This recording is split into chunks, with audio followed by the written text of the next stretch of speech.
Matthew chapter 16 verse 18.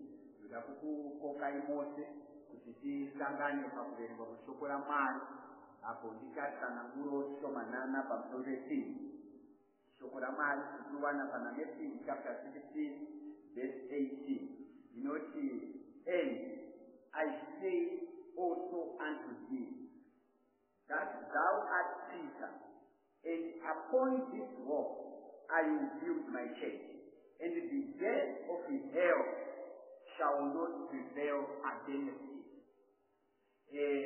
Ndoti mpicha yatifamba nayo akonference ino yatakarongirwa nana baba arikutenga atize zvakanaka atange ndichishumira handishumire zvakawanda mumamineti mashoma ndichataura yaya ndakutaura pamusoro I will build my church. Jesu vachitaura nyaya idzi maybe zikaendererekedzwa mashumiri vakashumira before me ndakuremekedza mufundisi Zumuto our professor leader baba Reverend Sara ndakuremekedza pastor Baendeti ndakuremekedza pastor Tambuze vashumiri vose vakashumira before me pastor Nyanzira pastor Pinya may God richly bless you varanda vaMwari nekubata basa raMwari zvakanaka zvakadai. Shoko redu riri kutiratidza kuti Kristu ari kuti ndichavaka kereke yangu. Pakuvakwa kwekereke pane nyaya dziripo dzandova tichingotsanangura zvishomanana kuti before Kristu asati pane zvakange zviripo zvakanyanya kukosha kuti ndikupeke background yenyaya yakange iripo kuti chii chakakodzwa kuti Kristu vataure kuti ndichavaka kereke yangu. Chakaitika ndechekuti nzvimbo iri kuedzwa na Kristu iri kuZizaria Filipai yakanangurwa zvakanaka napasta Nyanzira, yakanangurwa zvakanaka napasta Baendeti. Pakaonekwa kuti muguta umu rainzi Zizaria Filipai makange mune zvimwari, makange mune magodi akanga ari munzvimbo iyi. Kana godi inzvimbo yakange iri nzvimbo yaishandirwa navanhu. Mukushandirwa payaitwa navanhu zvakakonzeresa kuti mupedzisere guta rine zvimwari zvirimo zvainamatwa muguta iro.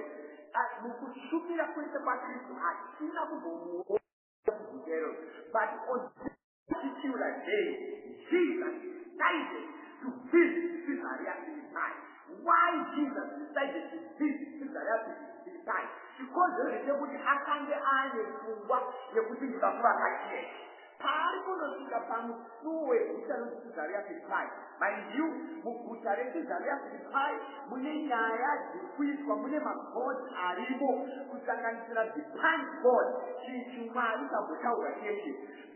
Zvimwari zvaipota zviumbwa chaita kuti guta reCaesarea iguta rakutoti matoumbwawo chimwe chimwari chiri pasi pezita raCaesar, Caesar ato chimwari muguta umu. Saka guta rabva ratochinjwa zita kubva kuna Pani zvabva zvabatanidzwa kusvika tagona kuwana ari kunzi Caesarea Philippi.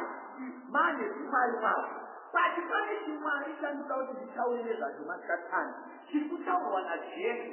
Jesu akapamusuwo peguta ane chimwari chaari kunochalenja. He ever was the wrestling. Panotambwa wrestling panoita mawrestlers anongobuda muchanging room ogouya kuground asiri ready to fight, but ari kuuya kuground kuzochalenja another wrestler. Paari kuuya kuground ane mashoko aanozodiya ataura tozoudzwa nakometesa kuti mechi iyi ichazova musi wakati. Ndozviikwa naJesu pana paari kuenda pamusuwo weCaesarea Philippi ari kuendera zvimwari zvigere muCaesarea Philippi. Ndozvaari kufambira kunosangana nazvo.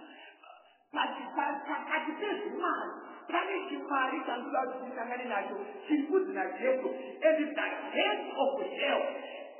Imwe version inotaura kuti the gate of Hades ndicho chimwari chakapirwa naJesu kuenda kuCaesarea Philippi. Hades is the god of underworld. The Greek god of underworld. Here are good Hades. Saka just something about Jesu.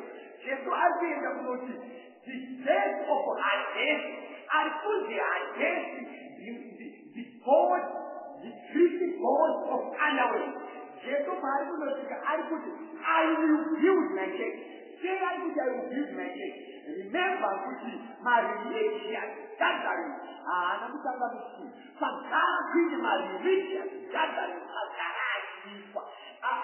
I from my temples, I from my synagogue, I to but the word church repeat for Manabana. This is the first time that people say that the word church in the whole Bible. I will build my church. Jesus say that Mukuta umurupi patika yokupota muchibaka. People are building their God, but Jesus decided to build an organism, a living organism, in order to get church. I will build my church. My builders, I work on one that my builders, Mama builders, Mama builders, Mama builders, but Jesus, she might have the Panama, so she treats God of underground. Treating God of underground, I put it at there. Dear Antisawa and Najib, Japan, we are going to challenge here. And we are going to challenge Japan, and we are going to challenge Gaza. And we are going to challenge anointing again. Here is that head of Hades will never be failed. What I mean is John chapter 3 verse 15. So God so loved the world that whoever who believes in him should not perish but have everlasting life. Coming Wakadanyika, Yakadawa, Haipamana Komana Wake, Mumweke, Anoje, which Anina Anote, Anopabet, Ahazu, Anwano Penny, Pakanyayo, Penny, Upeyu, and Upera, and Kapanapa, Amenda Musikwa, Pata. Kana Jesu, Charity, the Panapa, Alcuya, who was the Toya, the Panapa. I will that the God of who underway are not hiding, but are acting every time on the path. Could you find but a terrible path? Just about the way of Musa. Could you see Marat Jesu as a flat of Panama? If you could be physically not dead. Now I speak to the church in Uzuraka. The church in Uzuraka will not see death in the name of Jesus. That there will be life. The church is good my church, so I am going to build my church. That church will not be dead. You need to tell Mana say the Lord challenge another. Tata Pidamume. I put in Sarah Kacham. Can I say I will? Lukutaura is easy in the future. Lukutaura is equal right apart. Lukutaura Achain Kunoraka. I will build my church. He is waiting for the day of the Lord. Pakai the Baptist. Pakai the Baptist by that day. Yam Takapuaka did say. Say as the way the Baptist. Baptist, I created a position. I am the Baptist. Oh, after house, you are just about. And Roka, Ono Villa, Efeso chapter 4, verse 9. You know which one of you, your Kaida Past. Here we will take it to a Kapila with the egg. Sakapana, but Jesu, I put your tongue. I left that. What the fuck? Jesu, I'll be in the past. I'll be in the past. I'll be in the Sangana again. You are familiar with the past. Child familiar with the past. I got the guy telling you, Larumi. Wanapomana wengi. Acha change kama mo kwa wakati. Opo roye roham. Acha ngai bateni. On the same day you alive. Muswe kitabu jekano nomu. But dati sawe muswe kuti jeko kuri kwa mamchiji kwa. Aenda kunobiwa huku. Jesus. The Spirit Christ, the Spirit Jesus, Yakabayaga underway. Payaga underway, the Yakabayaga. Then you got it in chapter 26, verse 62. You know who told you Jesus has been on the cross. Come on, man. Yes, I live. You know, Akakai, Kufira nekukuru. And it's a temple. Lord, yakaenda kona. Bakabaruka. Mcheka wepa tembe. Zote sewaze ni epic. Epic yaisika zote. Dakanga pakata kura la kapa. Nata zaruka. Mabwiro. Akanga kata kura la kapa waka zaruka. Vakene wakalipa mchezo. Kani makataka kuone kwa wajipanga. Rega nikuta uli kujitika vita manaba. Ate ato changa kule gedaba. There is the spirit of death. Inopota ikitikana muna. Atizi apa. Anopata the spirit of death. During that time, that spirit yai chakapata muna. Yoyende yero bari abatene muno ni muhale. So critical alikuyakuze liberate those who are in hiding. That's why he said in the Sana Perikutara Wiki, even that death, Musuro wade will not prevail. Kristo asiku kuna kuona na death on this day that is happening in the sacrifice. But hata amushishire muri, amushishire kuote kuruanato, ojika monopinda pakatika. Kana hapo nokuda, waifu wanama Efeso chapter 4 verse 9. Really kuti iye wakaenda batipati. Iye zakalo wakaenda kutenga. Waenda kutenga wakanoite. Wakanoma basumiri zipo. Wakapala tene zipo. Wakalaika la evangeli. Wakalaika la polopita. Wakalaika la kusi. Wakalaika la tai. Akapate reke zipo. Kuti aktivite la tene. Sisi bapanya kuenda pana. Kana kuteni amna Yesu Kristo. Akaona rufu. Akapatwa na hade. Muteni today kana atizi wakwenda. Kana atizi unofa kana atizi anenda te. Akafisi na nini. Yekuti aspira atizi abufa na adesa izano pariwa. Because he is the faith of God. Akuti kana atipolwa. Ano notokwa na alatumwa. Katienda na ikuno sina paradise. Dokta kwa tupa jeza atipawula bamkiki kwa baiba. Ano tukumbaba.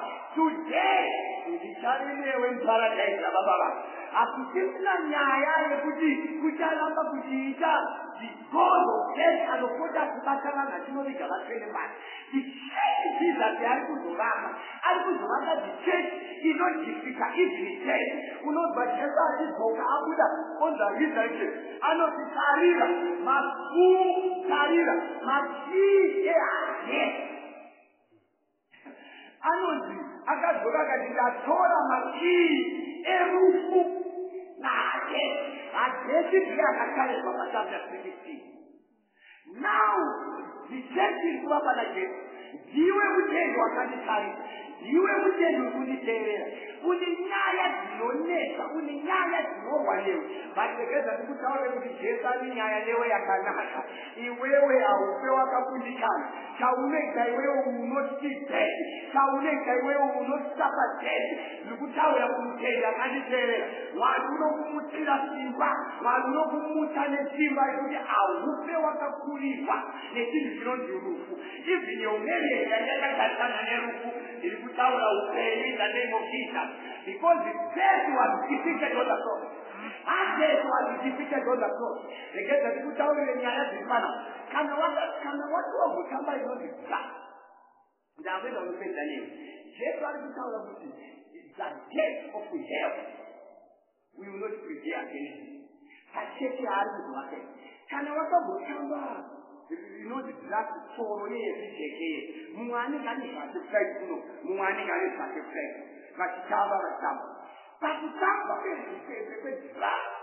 But Panika Pilana, which can we catch you, and Pilana can catch you. Panika Pilana Pilana. But the Panika Maro cannot go up with a table child. Cannot go away, can't be something on the book, but I don't know what will come. Sometimes cannot go.